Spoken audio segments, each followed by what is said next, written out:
Buenas y bienvenidos aquí un día más a Mar de Curiosidad. Hoy vamos a hacer una revisión del tema número 34, ¿de acuerdo? De los temarios para las oposiciones de profesor de secundaria, para la especialidad de tecnología.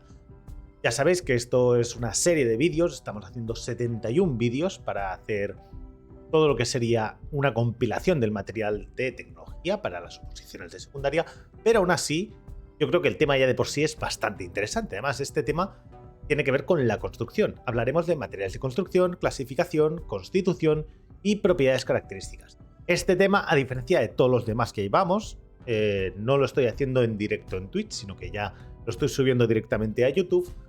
Aunque ayer, que sería, os confirmo, día 18 de enero del 2022, sí que se hizo el directo en Twitch. Ha habido un problema con el vídeo y lo estoy resubiendo para vosotros. Muy bien, ¿de qué vamos a hablar? Vamos a hablar de todos los materiales de construcción. Hoy no toca saludar a nadie porque básicamente no tengo a nadie, así que vamos a ir directamente. Muy bien. Perfecto. Pues aquí tenemos el tema número 34, materiales de construcción, clasificación, constitución y propiedades características. ¿De qué vamos a estar hablando? Pues obviamente del concepto y la clasificación de los materiales de construcción, de la constitución y propiedades características de los distintos materiales. Ya veréis que no hablamos de la madera prácticamente en ningún momento, por no hablar casi en ningún momento, exceptuando en la introducción. Hablaremos de las piedras naturales, de los materiales cerámicos, de los vidrios, del yeso, de la cal aérea, de la cal hidráulica, de las puzolanas, de los cementos, del betún, del alquitrán, del hormigón, del fibrocemento y de las pinturas. Y por último, pues bueno, veremos a ver qué vamos a hacer con ese material, utilidades y aplicaciones de los distintos materiales. Como veis, estoy yendo un poquito más rápido de otros temas porque esto ya es una revisión. Supongo que terminaremos en un poquito menos de tiempo. Ya os dejaré el tema de alguna forma para que os lo podáis mirar y leer, pero bueno, esto es una revisión. Aún así, yo creo que es bastante potente como tema para prepararse. Muy bien, la introducción que nos dice, pues básicamente que la primera actividad del ser humano, además de lo que sería la vestimenta, era la construcción para guarecerse de la intemperie y los peligros exteriores.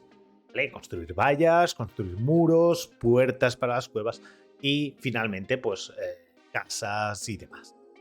Muy bien, para este fin se sirvió de los materiales que la naturaleza había puesto a su alcance inmediato, a saber, la piedra y la madera. Aquí es lo que os decía. Se aprendió a cortar, a trabajar, a adaptarlos de formas útiles, usarlos y demás. La madera se mostró apta para la fabricación de viviendas, refugios para el ganado, puentes y embarcaciones. Se sigue usando a día de hoy para todos estos fines, esto tenemos que decirlo claro. Las primeras estructuras hechas totalmente de armazón de madera son sin duda los palafitos y las chozas.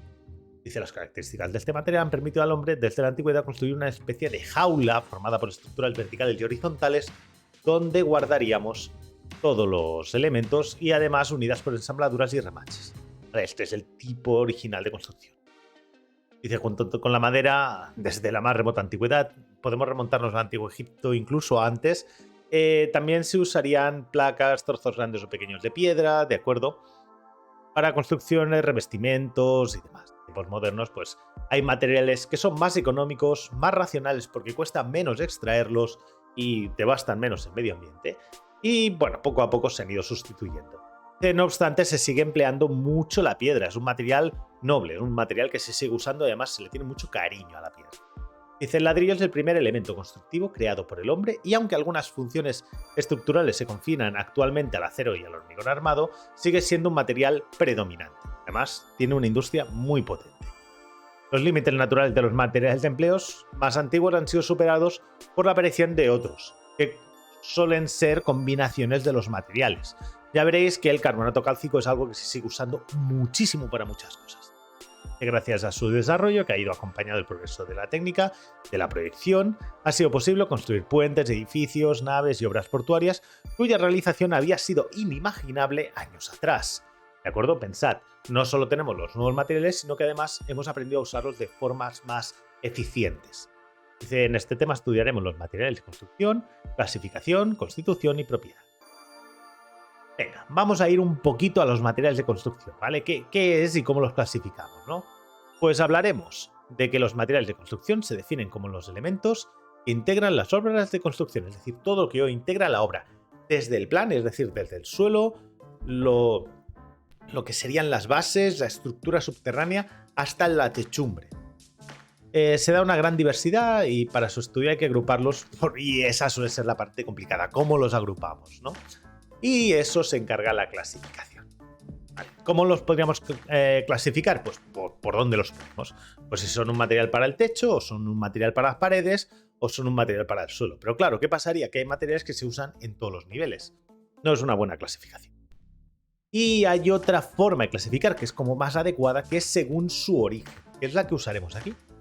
Entonces, pues según el origen, tenemos los petróleos naturales, los cerámicos, los aglomerantes, los aglomerados, los metálicos, los orgánicos, maderas, las pinturas y las materias plásticas.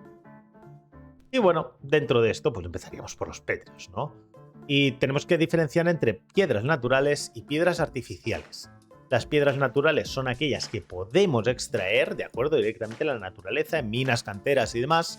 Y las artificiales serían aquellas que, en base a una materia prima, en forma de polvo y con aglutinantes o con procesos físico-químicos, las convertiríamos en el tipo de piedra que nosotros queremos usar. Por ejemplo, el silestone y demás. Después tenemos los materiales cerámicos, son las arcillas, ¿de acuerdo? Es con lo que haríamos básicamente las tejas, los ladrillos, los tubos, ¿vale? De cerámica. Los aglomerantes, que nos sirven como pegamento entre diversos elementos, para unir y demás, que los diferenciaremos además, esto sí, según no ya del tipo de material que son, sino cómo se secan. Hay algunos que solo se secan con el aire, hay otros que se pueden secar con el aire, pero también se pueden secar con el agua. Estamos hablando de los aéreos, con el aire, y los hidráulicos con el agua. ¿Qué pasa con los hidráulicos? Pues que los podemos usar bajo el agua. ¿Por qué? Porque los aéreos, si los ponemos bajo el agua, básicamente se nos van a disolver. Y después tendremos los aglomerantes hidrocarbonatos, que no son ni de un tipo ni del otro, sino que además son de tipo polimérico, de origen de ciclocarbonos, estamos hablando de origen petroquímico. Y bueno, también tenemos los materiales aglomerados, ¿vale? Es decir, que serían los materiales que metemos con el aglomerante para formar un conjunto, ¿vale? Y entonces, bueno, les damos formas con moldes y prensas y demás, ¿vale? Después también tenemos las pinturas, que son un producto de origen plástico y con componentes naturales, con pigmentos sólidos, que nos permiten cubrir superficies, ¿de acuerdo? Y darle una nueva función de color y demás, y además protegerla de la intemperie o incluso darle propiedades que anteriormente no tenía, como la rugosidad, el tacto o, por ejemplo, poderle dar capacidad de resistir a ciertos medios. Muy bien. Venga, vamos a la construcción y propiedades características de los distintos materiales de construcción. Primeramente tenemos las piedras naturales, ¿de acuerdo? Dice, y entre las piedras naturales que tienen mayor interés, pues estarían los granitos, las sineritas, los pórfidos y las porfíritas. El travertino y los mármoles. Estas serían las piedras nobles, por excelencia, las conocidas, ¿de acuerdo? Los granitos son rocas cristalinas, formadas por cuarzo, básicamente, feldespato y mica, de color gris, blanco, rosado, verdoso, etc., ¿vale? Son materiales muy nobles que usaremos para hacer escalones, rellenos, zócalos, columnas, ménsulas, cornisas. Lo que pasa es que son muy difíciles de trabajar, muy difíciles de extraer, muy difícil de trabajar, ¿vale? Todos ellos, tanto también las sienitas como los pórfidos, también son muy difíciles de trabajar, ¿de acuerdo? El travertino también es una roca construida por carbonato cálcico, ¿de acuerdo? Origen, por lo tanto, de animales y de estructura relativamente compacta. Se caracteriza por frecuentes vacuolas o por vetas que van del blanco al amarillo pardos, ¿no? Entonces, bueno, un poquito para que veáis. La resistencia a la compresión, de acuerdo, de los mármoles, puede alcanzar hasta los 1000 kilos por centímetro cuadrado, que es bastante peso, ¿no? Dicho requisito, junto con el color, ha hecho que a través de los siglos hayan constituido el material decorativo de más amplio empleo, no solo porque son bonitos, sino porque además son muy resistentes. Y bueno, nos iremos también a los materiales cerámicos. Dice, son materias artificiales, ladrillos, tejas y baldosas, que se fabrican amasando con agua una tierra arcillosa, adecuada, dando forma después a los fragmentos de masa con moldes apropiados, ¿vale? Y una vez secas, las piezas se cuecen en el horno. ¿Qué pasa? Que estas piezas tienen que pasar por todo un proceso. Por ejemplo, no podemos coger el material, moldearlo y meterlo directamente en el horno de alta temperatura, porque primero hay que secarlos, hay que eliminar el exceso de agua que estamos usando para moldear, porque si no, a la que lo metamos en un horno a altísima temperatura, ese agua se va a evaporar de forma rápida, va a formar burbujas, se va a romper parte del material y perderemos gran parte de las propiedades. ¿De acuerdo? Por lo que nos dice, el secado debe ser lento y gradual y puede tener lugar de manera natural, exponiendo las piezas a aire bajo cobertizos, artificial o en cámaras que se hacen para hacer circular corrientes de aire caliente, para retirar todo ese agua antes de meterlo en el horno. Un secado antes de meterlo en el horno. Y después la cocción elimina el agua combinada químicamente. Ya no estamos quitando el agua sobrando, estamos quitando el agua que estaba dentro de la arcilla, dentro de las uniones químicas de la arcilla. Una vez retiramos ese agua, esa arcilla queda totalmente seca, rígida y entonces ya podemos trabajar. ¿Qué pasa? Que si nos pasamos de secado, si nos pasamos sobre todo de cocción, vamos a romper, vamos a hacer muchísimo más frágil ese producto y al final pues nos quedaremos sin él, cosa que tampoco nos interesa, ¿vale? Bueno, el requisito esencial de los ladrillos para pared es la adherencia al mortero, muy importante porque al final esos ladrillos los tenemos que unir unos con otros, si no, no van a funcionar, ¿vale? Y bueno, los ladrillos para pavimentación también deben tener una superficie de desgaste perfectamente plana, porque obviamente va a ser la que vamos a pisar, ¿de acuerdo? Estamos hablando de pavimentado. Las superficies inferiores adecuadas para la adherencia a los morteros, regularidad de forma y no presentar fisuras y cavidades. Además, las piezas que corresponden a una colocación particular deben tener color uniforme, ¿vale? El requisito más importante exigido a los ladrillos para cubiertas es el de la impermeabilidad, que se obtiene con el empleo de buenas arcillas y una cocción muy cuidadosa. También deben ofrecer buena resistencia al peso de la nieve y a la presión del viento. Las más comunes son las tejas curvadas y en forma canal troncocónico, las tejas planas de forma rectangular, ¿vale? Las diversas formas de tejas que habréis visto seguramente si os movéis por pueblos donde veáis techumbres, que pueden ser así semicirculares o planas o con alguna forma troncocónica. Muy bien. Después nos iríamos a los vidrios, ¿vale? El vidrio es una disolución sólida de varios silicatos de sodio, de calcio y de plomo. Importancia del vidrio es que es transparente. Es muy duro, es transparente, además suele ser un buen aislante. Contiene más o menos un 75% de sílice y un 13% de hidróxido sódico y un 10% de cal, ¿vale? Ya dependerá del tipo de combinación que tengamos y los añadidos que le vayamos poniendo, que tendremos vidrios con unas propiedades o con otras. La densidad del vidrio puede variar dependiendo de los productos que le pongamos. Por ejemplo, si usamos los alcalinos, tenemos vidrios de 2,3 o 2,6 gramos por mililitro, por centímetro cúbico. O vidrios alcalinos, o vidrios de plomo que tendrá de 3 a 8 veces la densidad del agua, ¿de acuerdo? Y nada, y dice, cuando el contenido de ácido silícico aumenta, lo hace también la dureza, ¿de acuerdo? Tendremos vidrios más duros, con más ácido silícico. El diamante y el acero serán los que podremos usar para cortar el vidrio, ya que tiene una dureza entre 6 y 8. Y bueno, la conductividad, los vidrios no son materiales conductores, ni del calor ni de la electricidad, lo cual va muy bien para aislar a casas. Muy bien. Además, el vidrio templado resulta más elástico y sonoro, y es más resistente a los cambios de temperatura y choques, ¿vale? Por eso usaremos muchas veces los templados. ¿Vale? También podemos obtener a través del vidrio tejidos, ¿vale? Podemos estirarlos en forma de tejido, en forma de tela, ¿vale? Y además estos tejidos serán incombustibles y lavables, como podría ser la fibra de vidrio. Es resistente a la compresión, muchísimo. Es muy difícil de formar un vidrio en compresión. Tiene resistencia a la fricción. Tiene una resistencia elevada al desgaste debido a su dureza. prácticamente como el basalto y el cemento fundido. Tiene una resistencia altísima a los agentes químicos, sobre todo a los ácidos y demás, exceptuando el ácido fluorhídrico, que sí que sería capaz de disolverlo. Y bueno, la transparencia que todos conocemos, que tiene un 80 y un 90% de transparencia.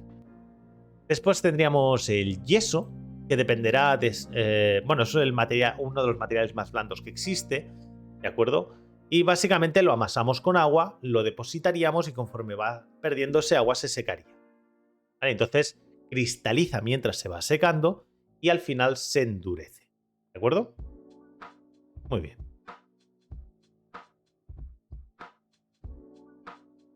Puede ser yeso negro o gris, yeso blanco o escayola. Ya dependerá de la bondad de cada uno de esos productos, ¿vale? El yeso negro o gris sería uno de los peores. El yeso blanco sería bastante mejor. Prácticamente el 80% del producto sería semihidrato, ¿de acuerdo? Y casi no dejaría más que un 1 o un 10% de residuos en un tamiz de agujeros de 0,2 milímetros y la escayola, que sería el de mayor calidad. Después tenemos la cal aérea, que sería un tipo de cal que básicamente se secaría solo en el aire. ¿De acuerdo? Sería cal que se secaría solo en el aire. Y es el producto resultante de la descomposición por el calor de las rocas calizas. ¿Vale? Cogemos una roca caliza, la calentamos y básicamente obtendríamos cal. ¿De acuerdo? Óxido de calcio. ¿Vale? Tendremos el carbonato cálcico y si le aplicamos calor obtenemos anhídrido carbónico, ¿de acuerdo? Y óxido de calcio, ¿vale? El carbonato cálcico, ¿de acuerdo? El carbonato cálcico se descompone para dar el anhídrido carbónico. Dice, el óxido de calcio también se llama cal viva y es un producto sódico de color blanco, amorfo aparentemente, pues cristaliza en el sistema rectangular cuando se funde a 2570 grados centígrados. ¿De acuerdo? Si lo calentamos a esa temperatura y lo enfriamos, iría cristalizando en sistema rectangular. Con un peso específico de 3 a 3,40 según el cocido sea de alta o de baja temperatura. ¿Vale? También hay que tener otra cosa. Si le juntamos agua, se hace un anhídrido de calcio y nos da 15.000 calorías. Agua de cualquier producto, incluyendo seres vivos. Por lo tanto, es bastante peligrosa. ¿De acuerdo? Ventaja, prácticamente todas las que queráis. Absorbe el agua muy fácilmente. Dice además esto. Una vez ocurre, tenemos la cal apagada. ¿De acuerdo? También hay que tener en cuenta que mientras la vayamos poniendo se calentará. Muy bien, esta avidez por el agua es tan grande que absorbe el vapor de agua de la atmósfera y de las sustancias orgánicas, lo que produce efectos cáusticos. La cal sobre la piel puede hacer daño. La cal también se usa para secar entornos. Muy bien. El hidróxido cálcico es de aspecto sólido, blanco, amorfo, pulgurento, ¿vale? Y nada, necesitaríamos... vale, dice que es algo soluble en agua, podemos disolver hasta 1 gramo por litro a 20 grados, ¿vale? Y bueno, esto sería la fórmula que hemos dicho antes. Y después tenemos la cal hidráulica, ¿vale? Que es la cal parcialmente hidratada o apagada. Es decir, la cal, una vez le echamos el agua y se convierte en cal apagada, ya es cal hidráulica, ¿vale? Y esto los descubre Vicat a principios del siglo XIX. Descubrió que las cales hidráulicas, al observar que si la caliza primitiva contiene arcilla o se le añade artificialmente la proporción del 8 al 20%, el producto resultante de la cocción, reducido a polvo por extinción, tiene propiedades hidráulicas. ¿Qué significa propiedades hidráulicas? Que una vez metido en el agua no se nos va a disolver, ¿vale? Esto es debido a que la cocción, en primer lugar, se produce una evaporación del agua de la cantera hasta 110 grados y hasta los 700 le empiezan a descomponerse los silicatos que forman las arcillas y a los 900 se descompone el carbonato. Entonces, como se ha hecho paso a paso, queda conformado después para poder resistir en el agua, ¿de acuerdo? Muy bien. Estas son las proporciones que tendremos de cada uno de los productos, ¿vale? La composición médica tendríamos casi un 60% de óxido de calcio, es decir, de cal viva, y un 20% de óxidos de silicio, ¿vale? Después, para tener en cuenta el fraguado, dice, se admite que la sal solidifica por la cristalización del hidróxido cálcico, ¿vale? Al carbonatarse. ¿Vale? Muy bien. Entonces los cristales se entrecruzan y se sueldan, que sería el fraguado. El fraguado es el proceso en el cual los cristales se entrecruzan y se quedan clavados y ya no se pueden mover. Ya queda todo el elemento quieto. Eso es lo que hace que se conforme como si fuera una roca. Ese sería el fraguado. Bueno, la densidad entre 500 y 600 gramos por litro, por lo tanto menos denso que el agua. Y las hidráulicas son un poquito más pesadas, que serían hasta 900 gramos el litro. ¿Vale? Obviamente, si nos vamos a la densidad real sin los poros, básicamente tendríamos 3 veces la densidad del agua. Prácticamente, de 2,7 a 2,9 toneladas metro cúbico. La finura, pues nada, en un TAMID de 900 mallas por centímetro cuadrado, dejan apenas un 3 o un 5%. ¿Vale? Y nada, la resistencia pues es de 1,3. Bueno, si nos vamos a las puzolanas, ¿de acuerdo? Si nos vamos a las puzolanas, dice, son aquellas sustancias silíceas que reducidas a polvo y amasadas con cal forman aglomerantes hidráulicos. Su nombre está tomado del yacimiento de Puzzolí, que está en la bahía de Nápoles. Es un producto que surge con los romanos, básicamente. Y entonces, bueno, básicamente, griegos y romanos. Y básicamente se mantiene así hasta que aparece Vicat con la cal hidráulica. Las puzolanas naturales, pues básicamente las encontramos en la naturaleza, ¿de acuerdo? Serían las que extraeríamos. Y dice que proceden de rocas eruptivas volcánicas, ¿vale? Por lo tanto, de riolitas, de traquitas, de andresitas, de basaltos, ¿vale? Entonces, bueno, nada, si las convertimos en ceniza o escorias que han adquirido caracteres de una roca deleznable, se llaman tobas, o de rocas sedimentarias. También pertenecen al grupo de las puzolanas naturales las de origen orgánico, como la harina fósil, ¿vale? Constituida por los sedimentos de caparazones de infusorios y diatomeas, perdón. Dice, las puzolanas naturales constan fundamentalmente de una masa vítrea que cementa fragmentos de pómez, escoria, pequeños cristales de augita, mica, piroxeno, etc. ¿Vale? Bueno, la puzolana pues tiene una densidad entre un poquito por debajo y más o menos la densidad del agua, si tenemos en cuenta los poros, y sin los poros podemos pasar de 2,4 a 2,8 veces la densidad del agua. ¿Vale? El color sería de gris, amarillento, gris oscuro, rojizos, verdosos, ¿vale? Obviamente las puzolanas artificiales básicamente las haríamos nosotros.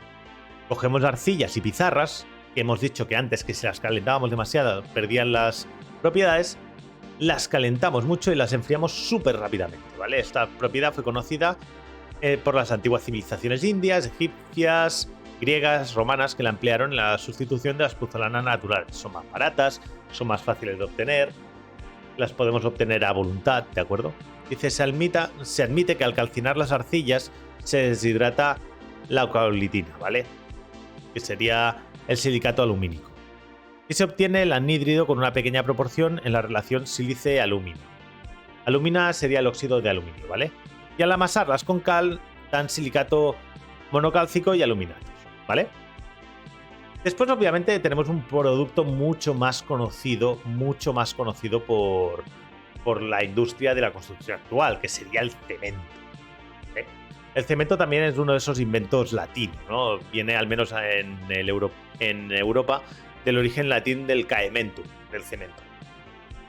Y originalmente indicaba todos los tipos de aglomerantes aéreos e hidráulicos, y en la actualidad solo se designa a un aglomerante hidráulico determinado, del cual existen pues algunas variedades, ¿vale? ¿Cuáles son las diferencias? Pues según sus proporciones de silicio, alumina, etc. Por ejemplo, uno de los más conocidos es el cemento Portland. El nombre de Portland viene por la población Portland, o la isla Portland, ¿vale? Dice, su nombre deriva del hecho de que puesto en obra adquiere, después de fraguarlo, un aspecto parecido al de la roca natural de la piedra de Portland, llamada así por la isla inglesa donde se extrae, ¿de acuerdo? Es decir, cuando lo dejas más o menos secar, obtendría ese color de esa piedra. Se obtiene cociendo hasta la vitrificación, una mezcla de caliza, arcilla con el 22 al 26% de esta, ¿de acuerdo? Silicio. Muy bien. El producto, el clinker, sale del horno de cocción, se presenta en forma de nódulos de color gris oscuro que son triturados seguidamente hasta la reducción a polvo muy fino. Pues nada, existen en la naturaleza calizas magrosas que presentan una composición similar, ¿de acuerdo? Tenemos también el cemento de puzolana, ya os podéis imaginar.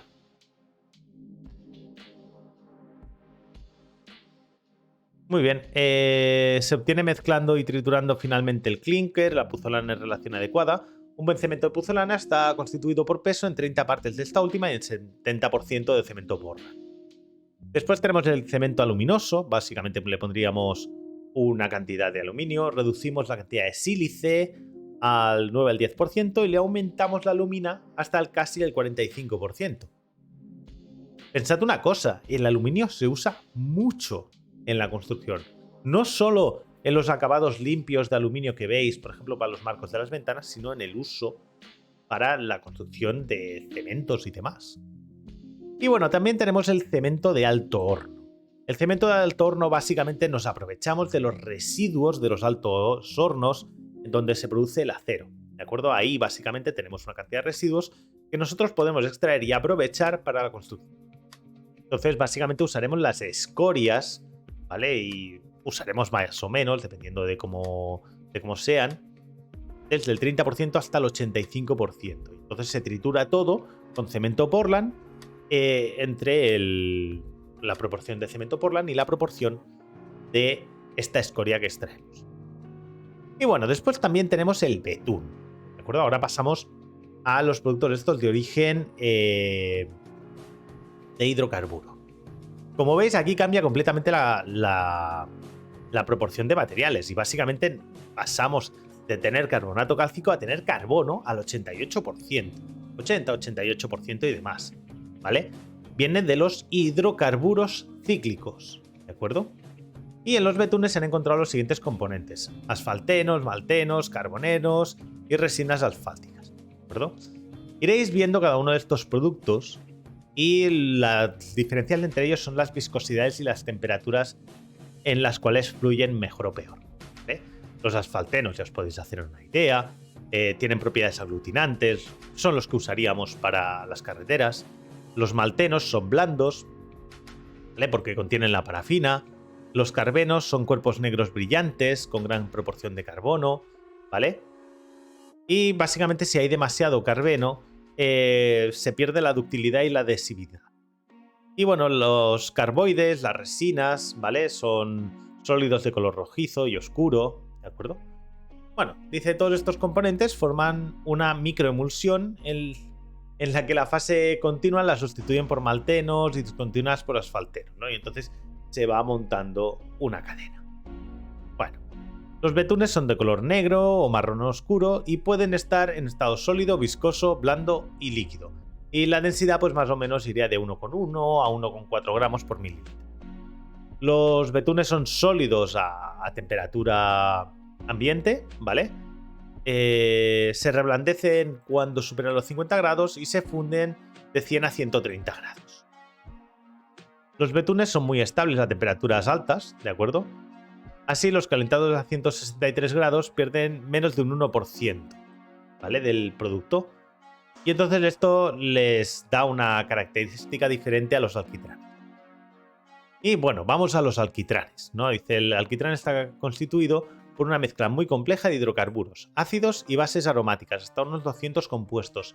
Básicamente son de toda la tolva de la petroquímica, el residuo inferior, el que no se puede evaporar a ninguna temperatura de las que usa la petroquímica, es el alquitrán. Es el último producto de la tolva, el más viscoso. Y dice, a los hidrocarburos que constituyen alquitrán se les denomina aceites de alquitrán. Son solubles en sulfuro de carbono y pueden separarse por destilación fraccionada. Tenemos aquí los diversos productos y las proporciones. Fijaos que de brea tiene prácticamente un 62% el alquitrán. Bueno.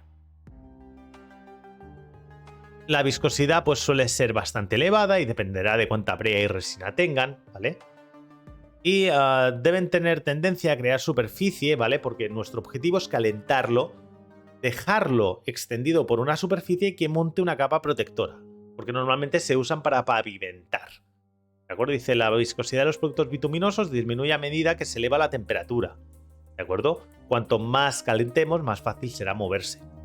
Y por eso se calientan previamente a la aplicación, para que fluyan, porque si no se quedarían como un pegote, se enfriarían y quedarían como una masa rocosa en medio del sitio. Si bien no debe pasarse de cierto límite, a unos 110 grados centígrados, pues sí que se trabaja bien, y los betunes a 150 grados, ¿de acuerdo? Porque si seguimos calentando se va a descomponer. La viscosidad, pues nada, es la resistencia de los objetos a fluir, eso ya lo podéis entender, y la unidad más utilizada es el Poisson, el Poise, ¿vale? Tienen una cohesión elevada, ¿de acuerdo? Que dependerá de la viscosidad, ¿de acuerdo? Tienen bastante adherencia, nos permite que se enganchen con otros productos.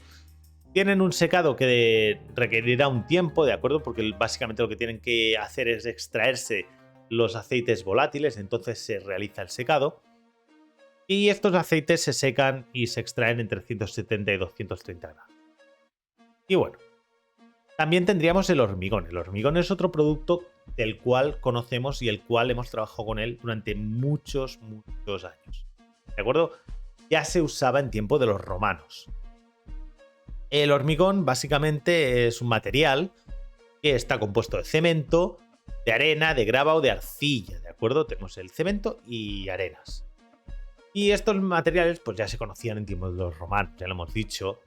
Y nada, antes de fraguar, pues el hormigón constituye una mezcla plástica, acuosa de sus componentes, ¿vale? Que podemos verter.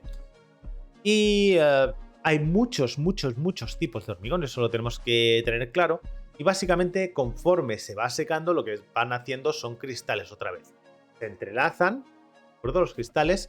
Y básicamente entonces, otra vez, tenemos el hormigón. ¿En qué situación? En fraguado, ¿de acuerdo? El fraguado puede tardar bastante tiempo, sobre todo en los hormigones. Dependerá del calor al que se someta y de la cantidad de humedad que haya. En oposición a los morteros de cal, en los que el agua no llegan a fraguar, ¿vale? Los cementos son aglomerantes llamados hidráulicos, por lo que también puede secarse el hormigón aunque esté mojado. Tardará más, pero se secará. ¿De acuerdo? Tenéis que tener en cuenta también que, por ejemplo,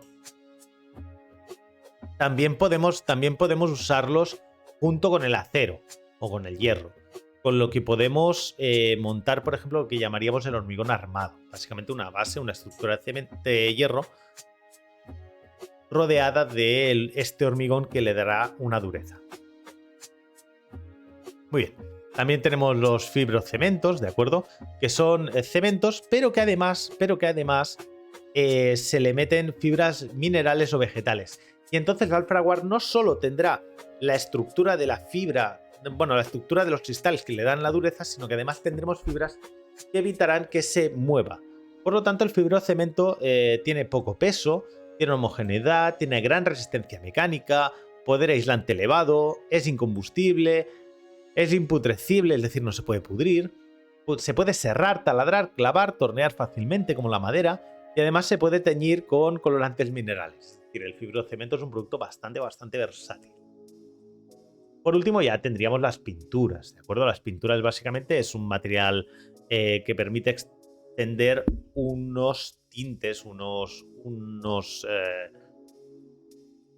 pequeños elementos que no tendrían un tamaño mayor a 0,001 milímetro de diámetro, ¿de acuerdo? Que básicamente es donde estaría el material que refleja ciertas ondas de luz, que es lo que le daría el color a la pintura. Se suele aplicar la pintura en forma de película muy delgada, que da de 12 a 50 nanómetros de espesor. Eso sería lo ideal, ¿de acuerdo? Entonces los componentes volátiles se irían. Si queremos más espesor, lo que hemos es ir haciendo varias capas de pintura. ¿De acuerdo?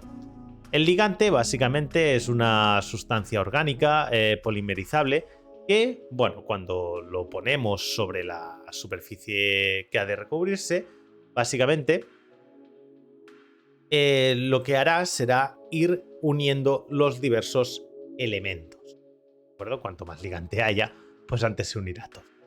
Dice la velocidad de polimerización aumenta con el número de dobles enlaces que posea la cadena molecular. También tenemos los disolventes, que es un material que hace lo contrario, el ligante. Es más, lo que hace es dispersar el ligante, lo separa, ¿de acuerdo? Y de tal manera, si el ligante lo separamos, podemos seguir moviendo el producto. Una vez se va el disolvente, se evapora el disolvente, el ligante queda quieto y unido. Y bueno, hay pinturas al aceite, hay pinturas bituminosas, pinturas celulíticas, bueno, celulosíticas, celulósicas, perdón. Hay pinturas de resinas naturales o artificiales y pinturas al agua, ¿vale? Y con esto también nos vamos ya a la última parte. ¿Para qué usaremos más o menos cada uno de estos productos que hemos estado diciendo? Pues las piedras naturales las solemos usar sobre todo para decoración, porque es un producto caro que, aunque conocemos productos que tienen mejores prestaciones, estos tienen un aspecto y un acabado pues, que le da un cierto prestigio. Las cerámicas, ¿de acuerdo?, se usan sobre todo para paredes, pavimentos y cubiertas. Los vidrios los usaremos para poder ver el exterior, por eso le dice se emplean en óptica, ¿de acuerdo? Los yesos, por ejemplo, para acabados y demás. Vaciados, molduras, decoración, ¿vale? Para blanqueos, paredes, estucos. Dependerá de cómo sea de bueno el producto. Las puzolanas, pues nada, de aglomerantes hidráulicos. Los cementos, pues los cementos se usan para muchísimas cosas y el hormigón también, ¿vale? Por ejemplo, el hormigón se emplea en la construcción de rascacielos por su gran resistencia, aunque últimamente se usa para todo prácticamente. Unir productos y demás. Los betunes y alquitranes, pues pavimentaciones asfálticas, para hacer asfalto. Y las pinturas, pues para recubrimientos protectores, para cambiar el color de una superficie, para embellecimiento de ingeniería civil, construcción, etc. Y bueno, como conclusión del tema. Dice, este tema se ha tratado los materiales de construcción, su clasificación, constitución, sus propiedades características y sus principales aplicaciones. No se puede negar la importancia de los materiales de construcción, tanto a la hora de plantear el diseño y construcción de los edificios, como en el caso de pequeñas reformas o mantenimientos más asequibles al alcance de cualquier persona. Es de gran importancia en la selección de materiales de construcción valorar su durabilidad, mantenimiento, así como su capacidad de reutilizarse, reciclarse o recuperarse. Y bueno, hasta aquí el temario de hoy. Hoy lo he pasado muy rápido, ayer lo vimos de forma bastante más extensa en Twitch y nada, me despido de vosotros. Bueno, ha sido un placer teneros por aquí un día más, espero que el tema, aunque lo hemos hecho bastante rapidito, os haya servido para tener una visión más completa de lo que es la construcción, los materiales de construcción. Ya sabéis, cada noche en Twitch de 10:30 a 2, más o menos de lunes a jueves, estamos haciendo los temas, el repaso de los temas uno a uno. Y recordad que este es el vídeo número 34 de la serie 71 vídeos sobre el temario de oposiciones para secundaria para la especialidad de tecnología.